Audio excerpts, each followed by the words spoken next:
ওই কৃষ্ণ, তুই কোথায় যাস? তোকে আমি এখন মেরে ফেলবো। তোকে আমার হাত থেকে কেউ বাঁচাতে পারবে না। আরে, এ কি? এ তো দেখছি রাক্ষস। রাক্ষস, তুমি আমাকে মেরো না, আমার বন্ধুর বাড়িতে যাব আমি। সেটা বললে তো হবো না, তোকে আজকে আমি মেরেই ফেলবো। হা হা হা। ওই কৃষ্ণ, তোকে তো মেরে ফেললাম, তোকে এখন আমি পুড়িয়ে মেরে ফেলবো।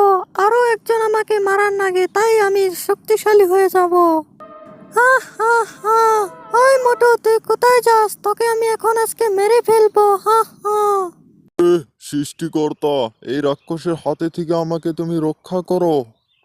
আরে মোটু, আমি তোমাকে সাহায্য করব। তুমি তাহলে তোমার বন্ধুদেরকে এই চ্যানেলটাকে সাবস্ক্রাইব করে দিতে বলো। বন্ধুরা, তোমরা সবাই আমাদের এই চ্যানেলটাকে সাবস্ক্রাইব করে দাও। এই নাও তরোয়াল।